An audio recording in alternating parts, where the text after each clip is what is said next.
Welcome, everybody, to Dead Talk Live. And today it is my honor to welcome a screen legend, Hiro Kanagawa, with us. Hiro, thank you for being here. How are you doing? Oh, my pleasure entirely. Thanks for having me. It is our pleasure to have you here with us. And like we chatted before we went live, with a resume as vast as yours, we're just going to try to cover some of the highlights of All what you've right. done.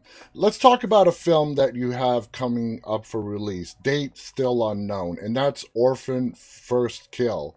It's a Mm. highly anticipated film where you play a character named Donnan. From what you can tell us, what is your character about in the film? He's a detective, and from the first film, Orphan, uh, the the child played by Isabel Furman. Yeah. This is a prequel, so it's before the events of that first film. But my character is a detective who is a little suspicious of her, and is obviously investigating what's actually going on. We shot that film in Winnipeg, Canada, at the basically at the height of the pandemic, the Wow. first wave of the pandemic. So it was um, it was definitely an unusual experience in that regard. It was my first, shoot going away somewhere during the pandemic, and in those days, obviously, we didn't really know what we were dealing with. So there was a lot of care taken with the COVID protocols and so on. And somehow we did manage to get that done. And I think fans of the original film are going to be really excited and interested to see that Isabel Furman is reprising the same role some 13 or 14 years later. And of course, when she made the original film, she was actually still a child. And now she's obviously a grown woman, so and playing the same role. So That there's amazes me. yeah, it is amazing. And from what I understand, there's no CGI trickery involved. It's all organic movie magic. Wow. That when I first heard that, with the first movie and her age and now doing the second one, that just amazed me. Now the movie is directed by a former guest of ours, William Brent Bell. Right. Great guy. What was your experience working with Brent? Oh, you would never know that he's directed horror films, you know, because he's just the gentlest, sweetest guy. And I guess that's kind of been my experience in a lot of my career. What people are known for and how they are as human beings, Yeah. meet them one on one. There's very often a large discrepancy, especially when you're talking about the horror genre, Yeah.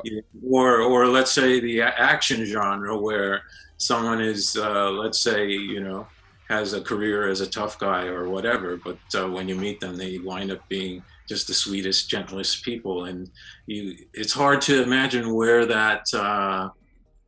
those images of pain and terror, Come where are from. they coming from? I Because remember. I remember when I first chatted with Brent. I say, "Hey, William." He's like, "First off, call me Brent." So right there and then, I knew. I mean, he was just the sweetest guy. So we're very excited to watch Orphan First Kill. Hopefully, we'll get a release date soon. Now, let's yeah, talk about the science fiction genre, which is your most recent on-screen appearance, and we're talking, of course, about Star Trek Discovery. You play Dr. Harai, who is, let me get this accurate, an astrolinguist and hmm xenophonology and theoretical semiotics. That's quite a mouthful there. Now, when you go into a science fiction role, is there any kind of different preparation that you do as opposed to Orphan, which is a horror film? I don't think so. Very often nowadays, because of the secrecy with scripts and so on, um, it's hard to even know what you're going to be doing. Uh, Obviously, if you're a series regular and so on, you might have more information. Yeah. But with the case of Dr. Hirai, I'm kind of like, uh, I'm kind of like in NFL terms, I'm kind of like a player they picked up at the trade deadline, who's going to Yeah. join the team for the last 6 games of the season or whatever. So I came in when nowadays a lot of shows, when you audition, you don't even actually audition with the scene from the actual show, from Yeah, the you actual get script sides. because of the secrecy, right? Yeah. So I didn't actually know much about the character until I finally got the first script. So in that sense, there's not a whole lot of time to prepare in advance, but there are always, going to be advisors on set, and that's true of obviously if you're playing law enforcement or a medical situation, there are going to be medical advisors, there are going to be law enforcement advisors, military advisors, as the case may be, and even with science fiction, I know that for this storyline where we, for the first time, communicate with the 10C of Hmm. species from beyond the galactic barrier, which is in no ways anthropomorphic. Um, I know from speaking with the director and Michelle Paradise and the writer of that particular episode that there was quite a bit of research with people who actually study this kind of thing. Yeah. What would communication with an alien life form be like? How Hmm. would that, what would the first steps be, and so on? And obviously there are people who have studied it, and so it was actually quite fascinating to hear about all of the research that went into that. Wow, I didn't know they delved that deeply into it. Now, what drew you to the role? Was it the character? Were you a Star Trek fan and just were dying to be a part of this franchise? Mm-hmm. Well, anyone my age, we grew up in our childhood. You come home from school, there were three channels, Yeah. and one was Gilligan's Island, and then maybe the Mike Douglas show or the Merv Griffin show, and then invariably Star Trek would be on, the original Star Trek. Yeah. So anyone my age is a huge fan and has seen all of those original episodes a number of times, and I had actually read for Discovery a couple of times previously for other roles. And I think one time at least they were pretty close to casting me, but the scheduling didn't work out and so Hmm. on. So I was really thrilled when it finally did work out. And then, to finally learn what my character would be and to learn what the situation was, that to me was just icing on the cake. Yeah. The fact that my character would, have a substantial role in this very pivotal Hmm. episode where, for one of the first times in the franchise's entire history, humanity communicates with a species from beyond the galactic barrier. Exactly. I completely So agree with you. Now, Dr. Harai is very calm, has a very calm but cold demeanor. Being watching the original Star Trek, seeing Star Treks over the years, was that strictly written into the script as to how your demeanor was going to be? Did you have some input into it as to how you wanted to bring him to life? Well, obviously, creating characters, it's always a discussion, it's always a collaboration. There's what's scripted, and then when you get on set on the day and you're interacting with the director and the other characters, a lot of organic things happen. But yes, as scripted, Dr. Hirai was a socially awkward individual. I think President Rilak actually does talk about his poor bedside manner, as Yeah. they say. Hmm. So that definitely is in the script. And but in playing him over the course of the 4 episodes, I was very definitely able to find, I think, his humanity in the ways in which he's not just an a-hole, right? Exactly. So Exactly. I totally agree. Now, Discovery is covering a lot of social issues that are relevant, not in the 32nd century, but right now in the 21st century. Do you think that's an important topic for not only discovery but for entertainment to keep covering? Absolutely. And as you know, as someone of Asian heritage, it's been very heartening and encouraging for me in the last, let's say, 4 or 5 years to see so much more awareness Mm-hmm. around the topic and to see opportunities expanding for actors of of diverse backgrounds. And but in terms of Star Trek, I mean, let's face it, it's always been ahead of the curve, Yeah. right? It's always, even going back to the original Star Trek, I mean, they had a very diverse cast.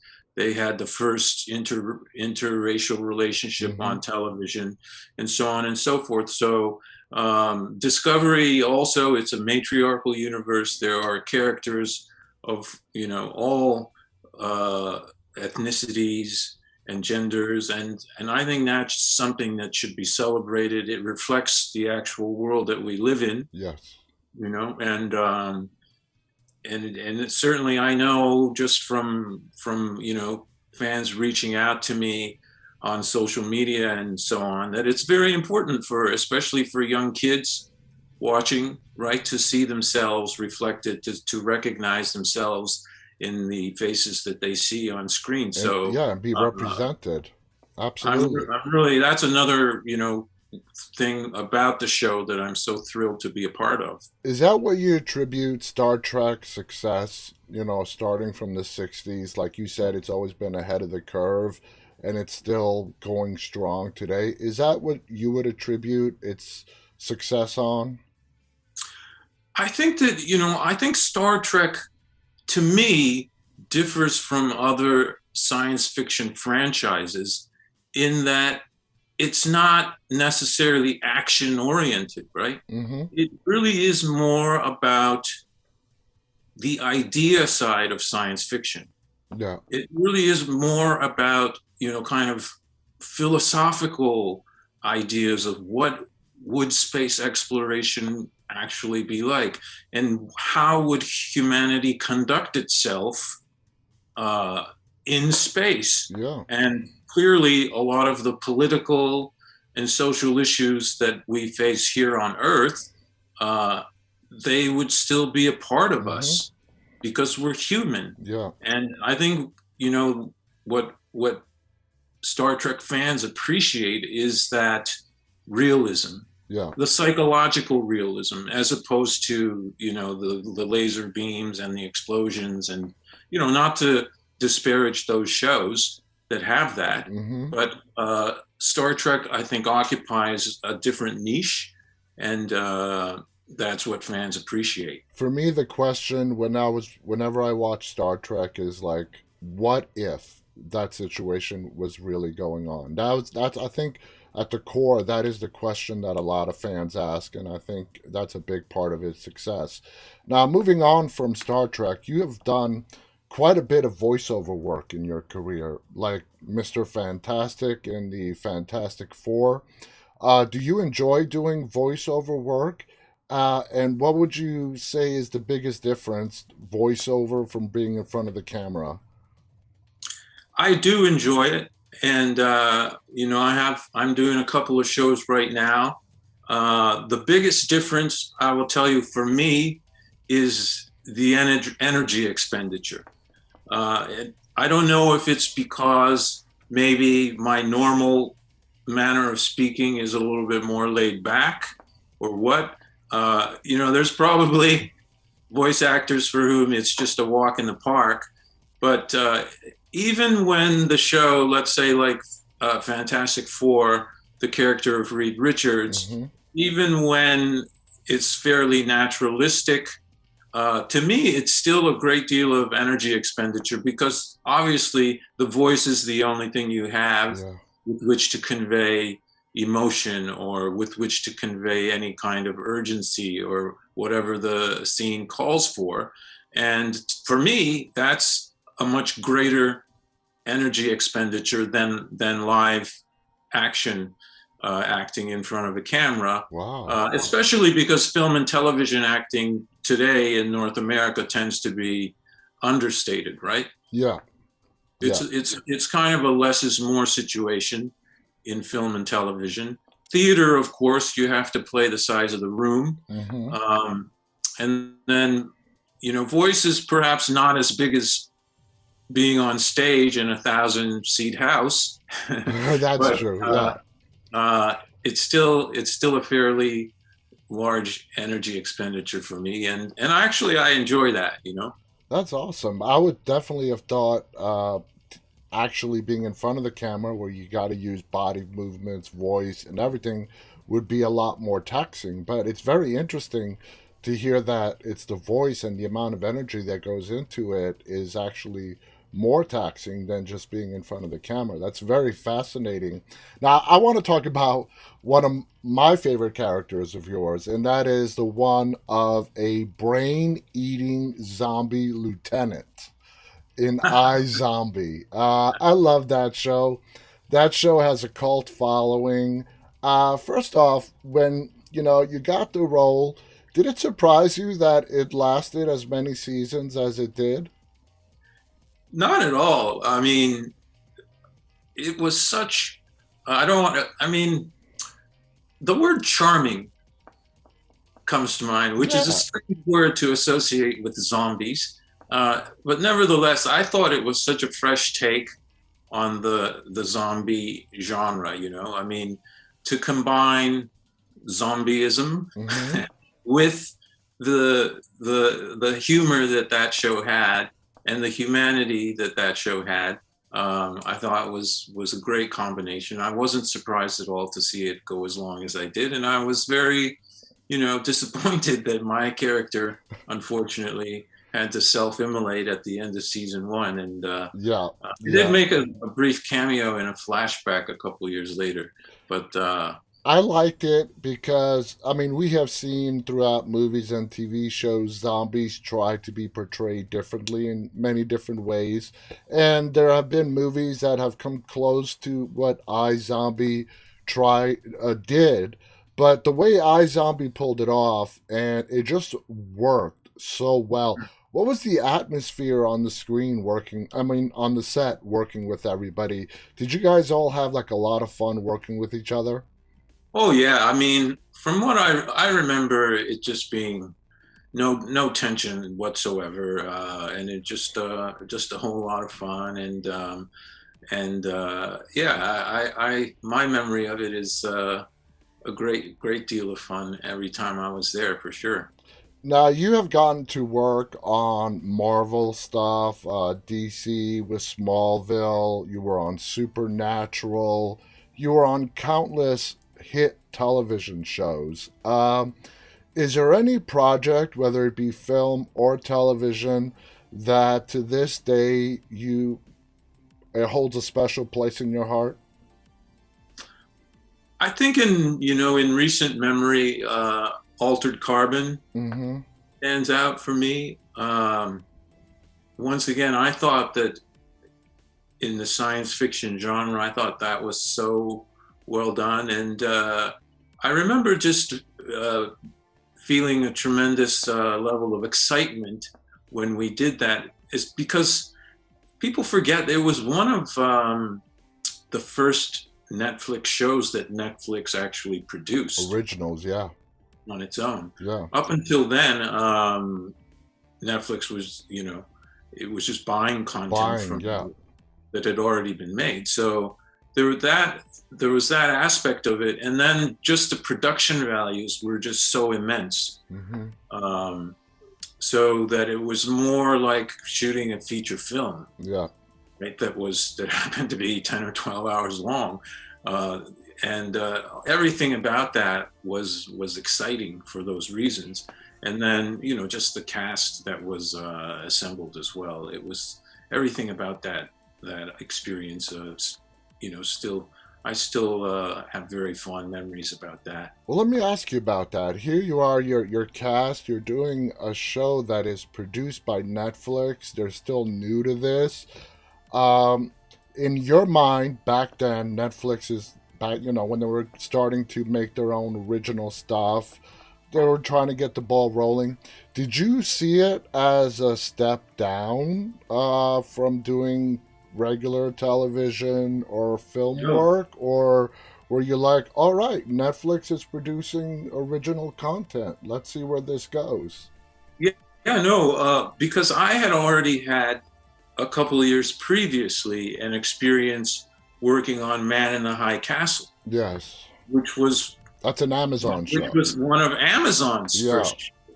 And I had the back then I had the experience of, you know, going to auditions and fellow actors going, oh, what are you working on? No, I'm working on this show for Amazon. yeah, And they would look at me like, yeah, what? yeah, Amazon is making shows? yeah, You know, but then and of course when I was first cast on Man in the High Castle, I had no idea what to expect. But the very first day walking into the studio for my wardrobe fitting and seeing the production design and the attention to and just seeing the incredible world, right, yeah. that they were putting together, it just blew my mind. And I was like, well, I have, you know, I'm on board. I have no qualms about, you know, the fact that Amazon is producing this. Yeah, That's meaningless. yeah. Budget wise, Meaningless it when you look rival. at Yeah, sorry to cut you off, but budget wise, it rivals any big studio film at that point, or network television or any of that. And now we know where that has led to, where we are today. All the major players on the streaming market are producing their own content. Now, your first credit is like in '79. How yeah, hard? that's got to be a mistake. Well, that's what Because IMDb says. It says I your know, but I don't know. I don't know why.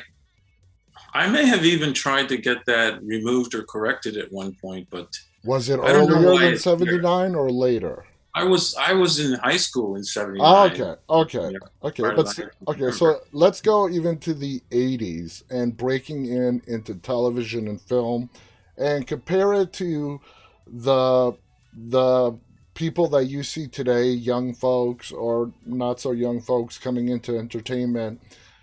I assume it must have been a lot harder back then than it is now, even though it's still very difficult now. Yeah, I mean, I think for especially for people of diverse backgrounds, it's I'm just gonna go out on a limb and say there's more opportunity Yeah, break in now than there was when I was starting out. I would have to say that that must be true, yeah, I agree. especially for larger roles, you know, characters that are well rounded and have some substance to them. For many years, you know, I was playing, you know, Doctor Number Three or Detective Smith or Yeah, kind of Captain Exposition and uh, you know, Doctor Exposition who delivers the bad news or delivers, you know, this what's the crisis in the surgery room or so on. yeah. And so you know, I don't have any bitterness about it. You know, I cut my teeth doing that, and I've managed to have a long and productive career. You've had a Uh, great career, and it's still going. We're looking forward to so much more from you, Hiro. I want to thank you so much for coming on here and sharing just a fraction of the experiences you've had over the years in regards to your work. It's been fascinating to hear. Do you have any final thoughts you want to share before we go? well, no, I'm really I really appreciate the opportunity to reach your audience, and hopefully next time, you know, we can talk more Orphan. horror or orphan.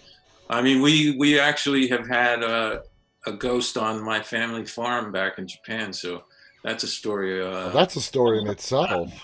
Yeah. I'd love to talk about that. I want to thank everybody who tuned in live and those of you who are going to watch this later on. Again, thank you to our guest, Hiro Kanagawa, who took time out of his afternoon to spend with us. Thank you, everybody. Stay safe. And on behalf of Hiro and myself, stay safe, stay walking. Bye, everybody.